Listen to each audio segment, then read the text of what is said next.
네, 매주 월요일입니다. 여론조사에 나타난 진짜 민심 읽어보는 여론톡톡 시간입니다. 김영준 배재대 석좌교수, 배종찬 인사이트K 연구소장 나와 계십니다. 어서 오십시오. 네. 안녕하세요. 안녕하세요. 안녕하십니까. 안녕하십니까. 네, 오늘 앞서 제가 갤럽 조사, 리얼미터 조사, 대통령 지지율을 전해드렸는데요. 양 조사기관에서 한 조사에서 모두 하락을 했습니다. 어떤 이유가 가장 컸다고 보세요? 30%대 초중반에서 등락을 하고 있기 때문에 그렇죠. 2% 정도 하락했다, 어떤 때는 2% 올랐다 이런 식으로 나오고 있기 때문에 제가 볼 때는 이제 구조적인 요인이 굉장히 크다고 봐요. 네. 가장 큰 요인은 대통령은 이제 이념적인 가치를 굉장히 강조하면서 지난주 그 이유도 마찬가지죠. 8.15 광복절부터 시작해서 예. 계속해서 이제 이념이 최고다라고 생각하고 있기 때문에 결국은 보수 지지층을 결집시키는 분명히 있어요. 네. 그러나 중도 외연을 확장할 수 있는 계기가 만들어지고 있지는 않기 때문에 30에서 한 35% 정도의 그 지지가 계속해서 나올 수밖에 없는 그러한 구조적인 요인이 있고요. 네, 예. 더 나아가서 정책에서도 이제 민생과 관련된 정책이라든지 아니면 산업에 관련된 정책이라든지 네. 서민과 관련된 정책 이런 것이 이렇게 돋보이지 않고 있기 때문에 네. 결국은 계속해서 똑같은 패턴으로 나오는 그러한 반복되는 그런 양상을 좀 보이고 있다고 저는 봅니다. 그렇군요. 네, 보니까 표본 오차가 한국 갤럽은 플러스 마이너스 3.1%포인트, 그리고 리얼미터는 플러스 마이너스 2.0%포인트네요. 그렇죠? 네.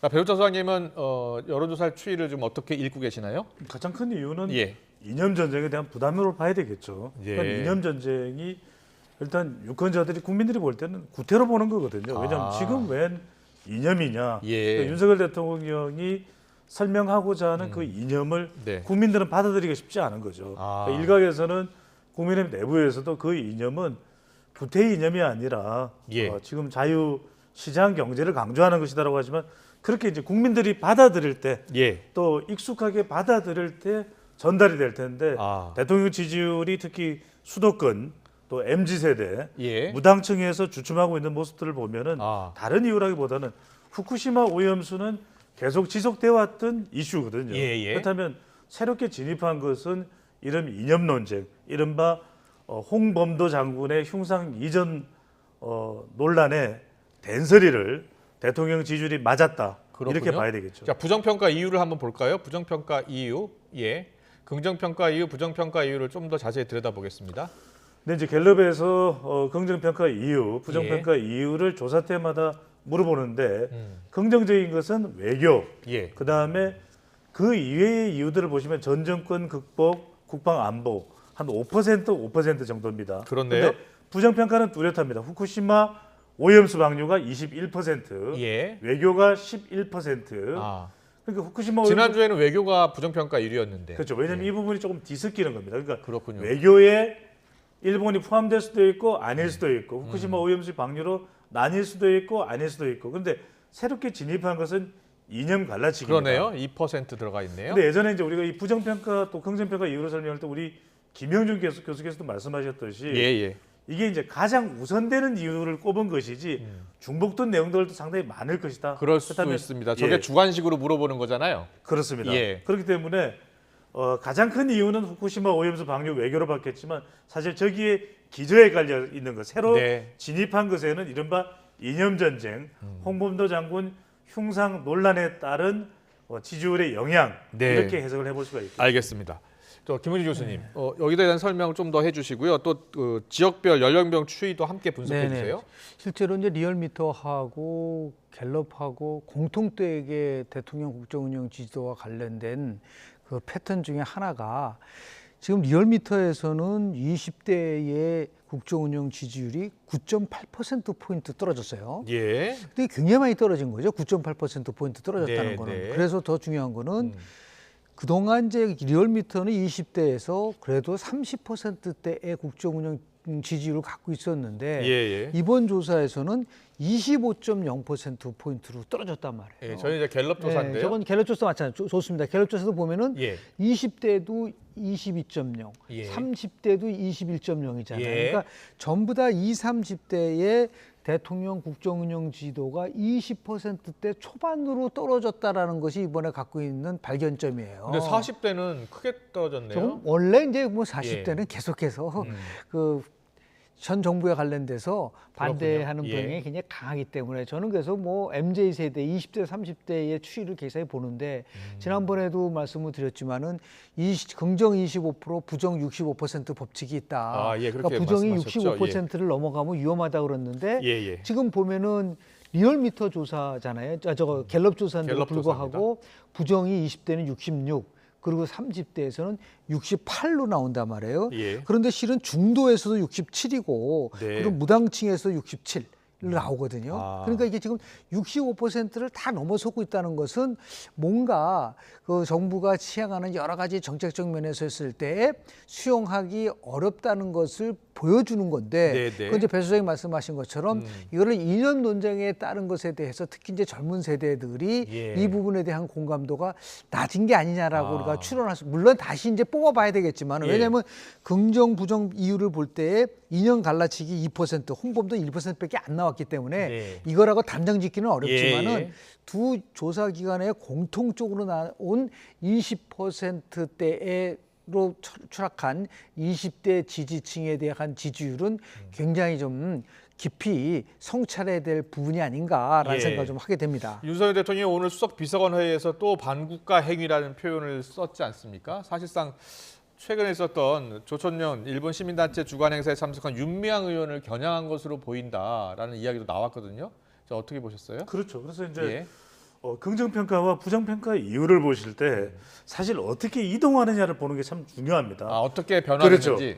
그러니까 갤럽 조사의 결과에도 보면은 1%포인트의 변화밖에 없었기 때문에 지지층들은 결집을 하는 겁니다. 오히려 이전에 강우병 사태하고 다른 점은 2008년에는 지지층들이 무너져 버렸어요. 그래서 그 당시 한국 갤럽 기준으로 대통령의 지지율이 거의 20%대 초반까지도 갔었던 것으로 기억이 됩니다. 그 이야기는 지금 상황에서는 일본 후쿠시마 이슈가 있지만 대통령의 지지층, 핵심 지지층은 견고합니다. 그래서 주로 한미 동맹을 강조하고 또 대북 경계를 강화하는 대통령의 외교에 대해서 긍정평가가 높은 겁니다. 한 번 더 그래프를 보여주실 수 있으면은 부정평가가 있는 거 한 번 더 보여주시기 바라는데 부정평가, 긍정평가 이유 그래픽 보여주시는 동안 제가 계속 설명을 드리면 이런 이유입니다. 왜 직전 조사에서는 외교가 가장 큰 부정평가 이유였는데 일본 후쿠시마 이슈가 올라왔느냐 하면 이렇게 볼 수가 있죠. 왜? 자, 홍범도 관련된 이슈, 그다음에 최근에 반일과 관련된 이슈가 주목을 받습니다. 자, 결과적으로 그 이슈가 어디 쪽으로 수렴될 가능성이 있냐면 자, 긍정 부정평가 이유 보여주세요. 그렇죠. 일본 후쿠시마 이슈 쪽으로 수렴이 될 수가 있는 겁니다. 그래서 왜 윤미향 이 의원이 무소속이긴 하지만 아니 일본에 가서 간토 대지진 그 우리 한국인을 추모하는 것에 대해서 조총련이 등장하거든요. 그럼 이 조총련이 등장하면 이것은 친북 단체고 상당히 이 부분 자체가 부정적으로 될 수가 있는 것이죠. 그러니까 말하자면 야권의 지지층이나 대통령 부정평가층은 지금 홍범도 장군이나 관련된 반공의 이슈들마저도 아니 그렇게 본다면 우리가 오히려 부정평가 이유에 대해서 지나친 반공 이렇게 등장할 텐데 그것 자체까지도 어디로 수렴이 되냐면 후쿠시마 오염수 방류로 수렴되는 이런 현상을 볼 수가 있는 것이죠. 그렇다면 윤석열 대통령이 계속 이념을 지금 이슈를 강조하고 있잖아요. 이게 지지율의 어떤 상승에는 도움이 안 된다 이렇게 보세요? 부담이 되죠. 아까 말씀드렸던 대로 그 이념을 국민의힘 일부 일각에서 설명하는 대로 이것이 자유시장 경제나 경제 우선으로 받아들이면 좋은데 국민들은 그 과거의 이념 그거 말하는 거야? 이렇게 받아들일 공산이 크다라고 하는 거죠. 근데 그 민심의 흐름, 민심의 흐름, 여론조사를 분석할 때는 단편적으로 해서는 저는 안 된다고 봐요. 그렇죠. 지금 이제 민주당이 굉장히 착시를 일으킬 수 있는 요인이 있어요. 왜냐하면 지금은 부정평가에 후쿠시마와 관련된 게 21%를 가장 높게 나왔고, 그리고 대통령의 국정운영 지지도가 뭐 두 조사기관에서 좀 약간 추락했고, 특히 20% 때는 9.8%포인트로 추락했다. 그런데 여기서만 봐서는 안 된다는 거예요. 자, 그렇다면 당연히 민주당의 지지도가 올라가야죠. 자, 민주당 지지율 볼까요? 그런데 실제로 보면 지난주 갤럽의 가장 충격적인 그 조사 정당 결과는 지지율을 뭐냐면요. 보여주실래요? 정당 지지도예요. 그 정당 지지도를 보면은 뭐 국민의힘은 그대로예요. 네, 그래서 34%. 34%인데 예. 민주당 지지도가 5%포인트 떨어진 27%까지 떨어졌어요. 예. 이거는 현 정부 출범 후 최저치입니다.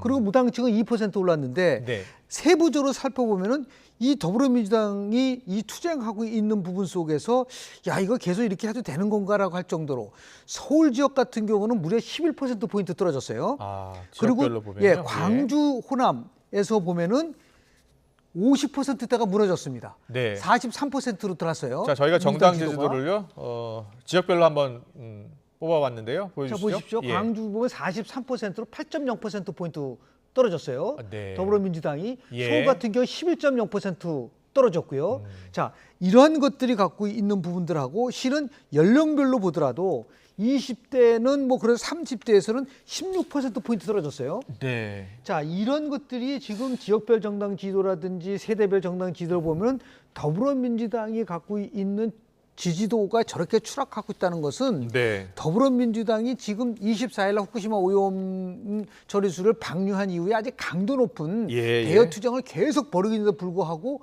왜 그럼 민주당 지지도가 올라가고 있지 않느냐라고 하는 것도 같이 함께 보여주다. 이 말은 뭐냐면 네. 국민들은 여야 모두에다가 신뢰하지 않는다. 예. 라는 것을 보여주는 것이고 네. 결국은 조사를 해보면은 여당도 싫고 야당도 싫다는 여야 비호감도가 60% 이상 나오는 이유가 어디 하는 쪽 있는 것이지 이게 어느 한쪽에 예를 들어 예, 여당이 예. 잘못됐고 국민의힘이 잘못됐고 아니면 민주당이 저는 지금 둘 다 모두 여야 모두 국민들로부터 지금 불신받고 있는 상황이다라는 말씀 좀 드리고 싶습니다. 알겠습니다. 이 여론이 상당히 중요한 것이 예, 뭐냐면 예. 반윤석열 정서가 친민주당 정서로 이어지지 않는다는 겁니다.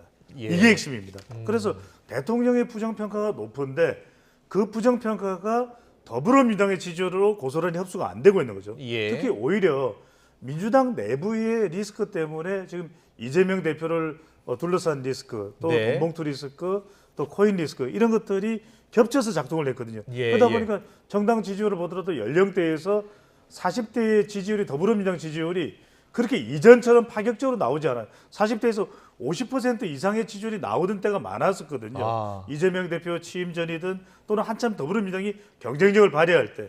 그러니까 지금 연령대별로 다시 한번 보여주실래요? 연령대도 화면을 보시게 되면은 40대의 경우에도 민주당의 지지율이 지금 갤럽 기준으로 36%. 네. 이건 상대적으로 이전에 40대에서 보여왔던 민주당의 경쟁력이 아닙니다. 이전에는 예. 50% 이상 호남도 그랬거든요.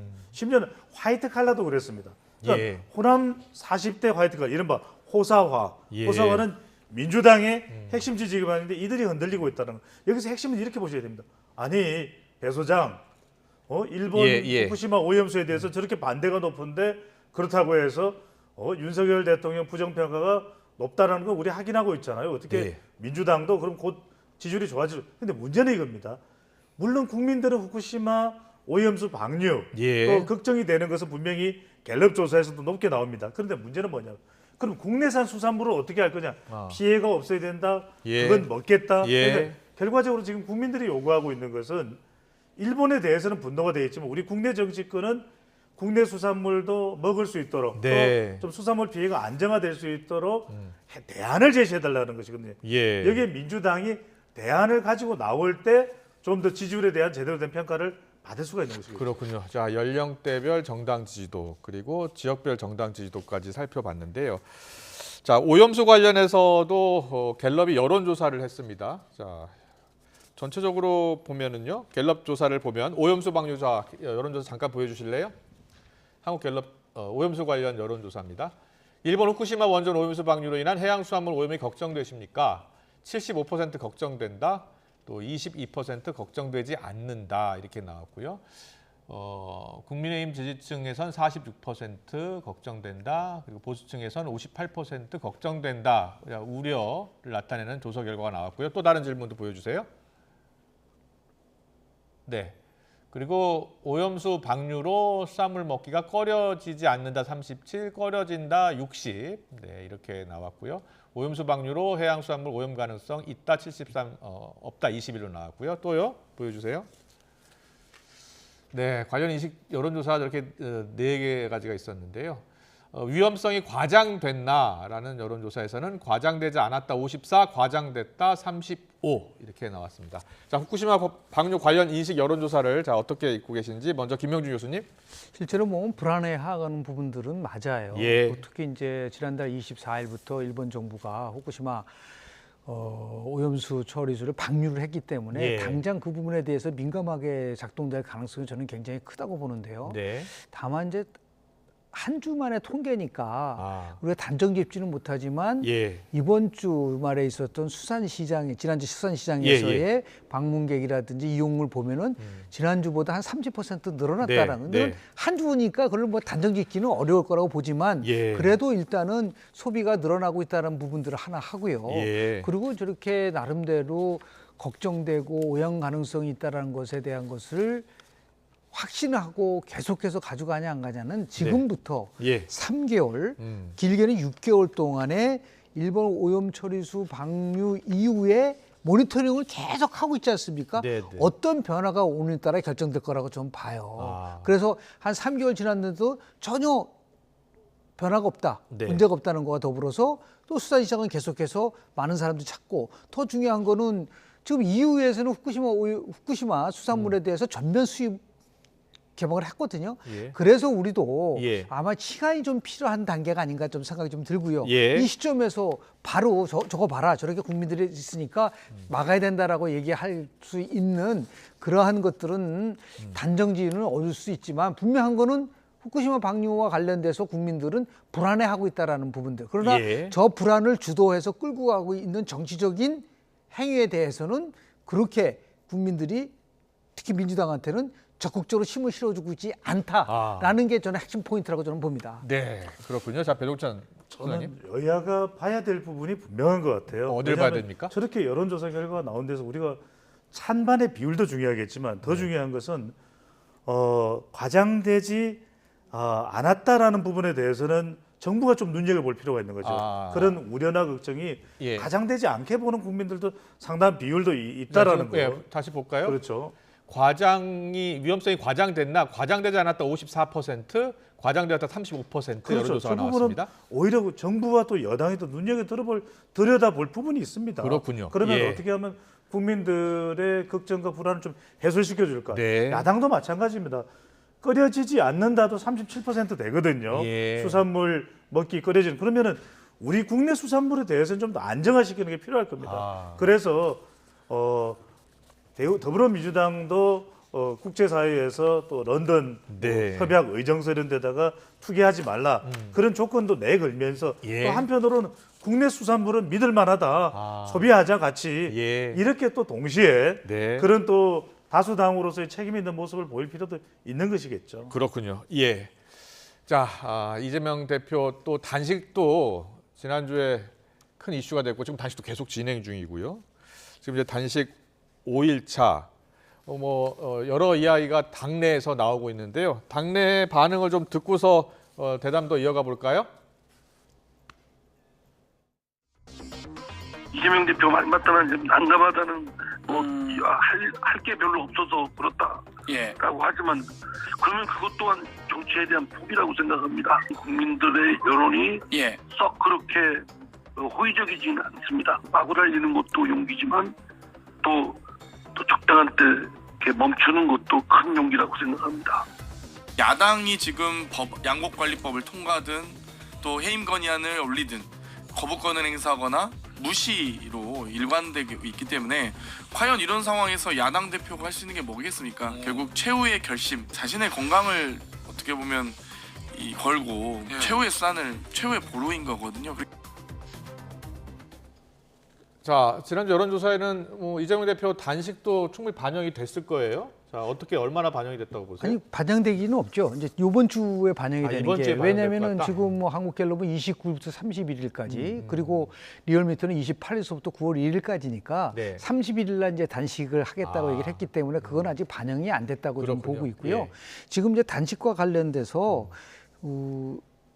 어떻게 반영이 될까요? 이게 누가 얘기한 걸까요? 단식은 어떻게 보면 마지막 수단인데 지금 정기국회 중인데 야당 대표가 단식을 하는 것은 좀 안 맞는 컨셉 같다. 네. 단식할 때는 국민적 공감 이런 네, 게 누가 있어야 누가 한 되는데 이야기가 엉뚱하게 지금 하고 있다. 예. 누가 얘기했을까요? 누가 얘기했습니까? 그 정청래 최고위원이 얘기한 겁니다. 예. 지난 황교안 대표가 과거 황교안 대표가 과거 얘기를 단식할 했을 때 다시 해서 이 정치적 단식을 할 때는 굉장히 비장함과 네. 그리고 정말 마지막 수단이라고 하는 저항성이 있어야 되는데 이번에 이재명 대표 단식은 형식과 내용 면에서 굉장히 이례적이에요. 아. 그러니까 형식도 예, 예. 뭐 오전에 세서 밤 10시에 끝나고 그 위에는 쉬니까 오죽하면 이제 여당에서 뭐 출퇴근 단식하느냐라는 그런 부분들이 그러니까 비장함이 없는 거죠. 예, 예. 그리고 더 나가서 지금 뭐 사회적 약자라든지 이런 사람들이 저항의식을 가지는데 뭐 국회에서 다수 의석을 갖고 있는 제1야당 대표가 네. 단식을 하는 것에 있어서 가해는 얼마만큼 그러니까 자꾸만 이거는 방탄하려고 하는 것이 아니냐라고 하는 비판을 받을 수밖에 없는 그런 면에서 제가 볼 때는 이번 주 어떻게 결과가 나올지는 모르겠지만 예, 예. 특히 이제 이번 주 금요일 날 나올 한국 갤럽 네. 조사를 근데 요새는 보니까 한국 갤럽이 그렇게 민감한 거는 잘 조사를 안 하더라고요. 아, 그렇습니까? 그러니까 예, 예, 다른 조사 기관에서 분명히 할 거라고 보는데요. 아, 네. 이게 어떻게 될지 한번 귀추가 자, 주목됩니다. 어떻게 얼마나 영향을 미칠 것 같습니까? 단식은 우리가 8, 90년대 때는 이 단식이 효과가 있습니다. 왜냐하면 그때는 정치 시대였거든요. 예. 지금 세상이 변해서 정치 플러스 정책 이런 네. 거 정정이 있어야 됩니다.